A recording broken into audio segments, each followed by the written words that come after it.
রাসূলুল্লাহ সাল্লাল্লাহু আলাইহি ওয়াসাল্লাম বলেন, যে ব্যক্তি সকালবেলা 3 বার পড়বে আউযু বিল্লাহিস সামিউল আলিম মিনাশ শাইতানির রাজিম, এরপর সূরা হাশরের শেষ 3 আয়াত পড়বে, আল্লাহ তাআলা ওই ব্যক্তির জন্য 70,000 ফেরেশতা নিয়োগ করবে, যারা এই ব্যক্তির জন্য হাত্তা ইউমসিয়া, সন্ধ্যা পর্যন্ত দোয়া করতে থাকে।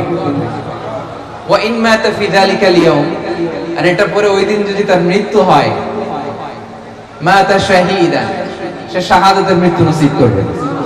আর সন্ধ্যাবেলাও যদি কেউ এভাবে 3 বার আউযু বিল্লাহিস সামিউল আলিম পড়ে সূরা হাশরের শেষ 3 আয়াত পড়ে, তার জন্য একই ফজিলত রয়েছে। পড়েন সুবহানাল্লাহ। দোয়া যেগুলো পড়লে শয়তানের বিরুদ্ধে আল্লাহ তাআলার পক্ষ থেকে আমাদের জন্য এটা প্রোটেকশন হিসেবে কাজ করে। যেমন এই যে সূরা হাশরের শেষ 3 আয়াত, যেমন আয়াতুল কুরসি, যেমন 3 কুল। এই সূরা হাশরের শেষ 3 আয়াতের এত ফজিলতের কারণ হচ্ছে এই শেষ 3টি আয়াতে আল্লাহ তাআলা তার নিজের 14টি নাম উল্লেখ করেছেন। কয়টি?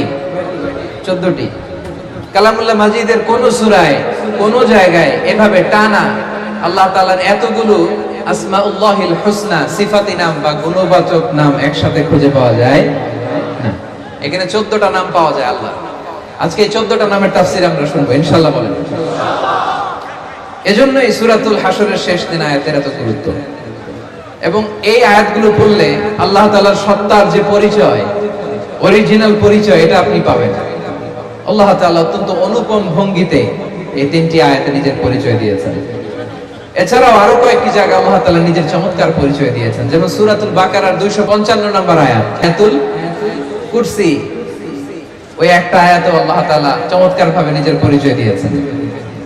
এবং বিষ্ণু ঈসা ইসলাম বলেন, প্রত্যেক ফরজ নামাজের পরে যে একবার আয়াতুল কুরসি পড়বে, তার জান্নাতে ঢোকার ব্যাপারে আর কোনো বাধা থাকে না, মৃত্যু ছাড়া।